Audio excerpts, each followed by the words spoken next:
नमस्कार, आप देख रहे हैं 4 PM और मैं हूं अभिषेक मिश्रा। देखिए, लोक जनशक्ति पार्टी रामविलास ने अपने बाकी 3 उम्मीदवारों के नाम भी फाइनल कर दिए हैं। हो सकता है जब आप ये वीडियो देख रहे हों उन 3 उम्मीदवारों के नाम का आधिकारिक ऐलान भी हो जाए।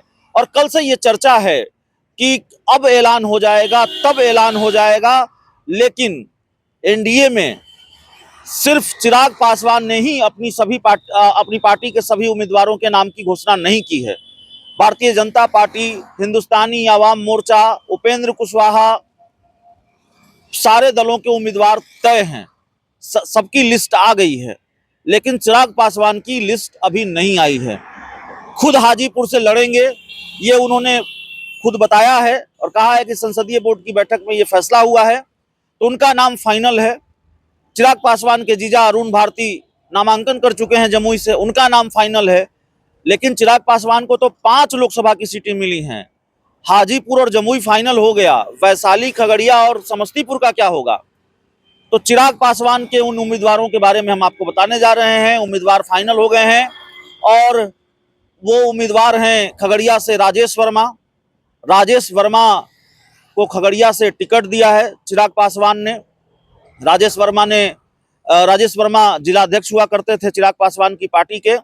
2020 का विधानसभा चुनाव उन्होंने लड़ा था और इधर पार्टी में सक्रिय नहीं थे। जो जानकारी हमने जुटाई है, पार्टी में सक्रिय नहीं थे, लेकिन अचानक उनकी एंट्री होती है और फिर उनको टिकट मिल जाता है। तो राजेश वर्मा का टिकट फाइनल हो गया है।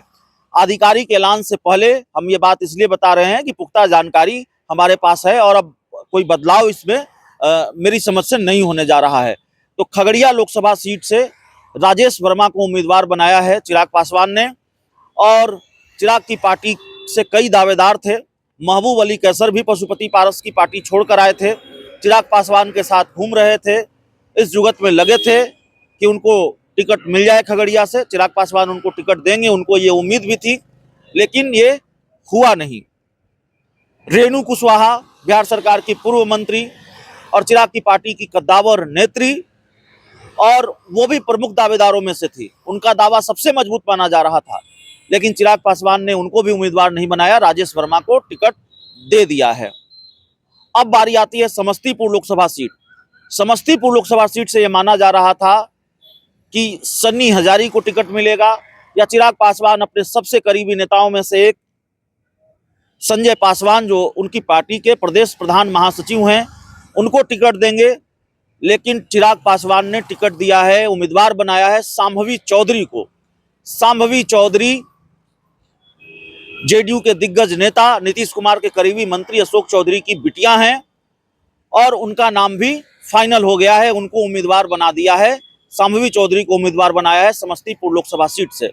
पहले ये चर्चा थी कि शांभवी चौधरी जमुई लोकसभा सीट से चिराग की पार्टी से उम्मीदवार होंगी और उस इलाके में शांभवी चौधरी के पिता अशोक चौधरी का भी काफी प्रभाव रहा है और प्रभाव है।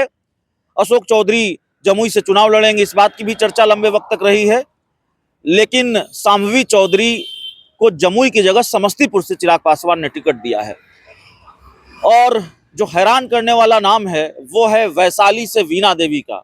चिराग पासवान ने वैशाली से वीणा देवी को टिकट दिया है, जिनके बारे में ये माना जाता रहा कि पार्टी तोड़ने में वो भी जिम्मेवार रही, उनकी भी भूमिका रही। उन्होंने भी चिराग पासवान को झटका दिया और चिराग पासवान की पार्टी के कई नेताओं से जब बात होती रही, वो ये कहते रहे कि इस बार हमारी पार्टी का फैसला है कि जो लोग भी पार्टी तोड़ने में शामिल थे या जो लोग हमें छोड़कर गए थे, उनको टिकट नहीं मिलेगा।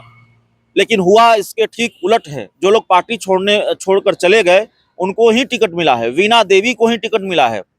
और चिराग पासवान के पास अच्छे अच्छे दावेदार थे, मजबूत दावेदार थे। वैशाली से संजय सिंह थे, रविंदर सिंह थे, विनीता विजय थी, लेकिन चिराग पासवान ने इनमें से किसी को भी टिकट नहीं थमाया है, बल्कि भरोसा किया है वीणा देवी पर, जिनके बारे में ये माना जाता रहा कि उनको टिकट नहीं मिलेगा। वो चिराग का साथ छोड़ के गई थी, उन्होंने चिराग पासवान की पार्टी तोड़ने में भूमिका निभाई थी, लेकिन चिराग पासवान को भरोसा वीणा देवी पर, और चिराग पासवान ने वीणा देवी को ही वैशाली लोकसभा सीट से उम्मीदवार बनाया है।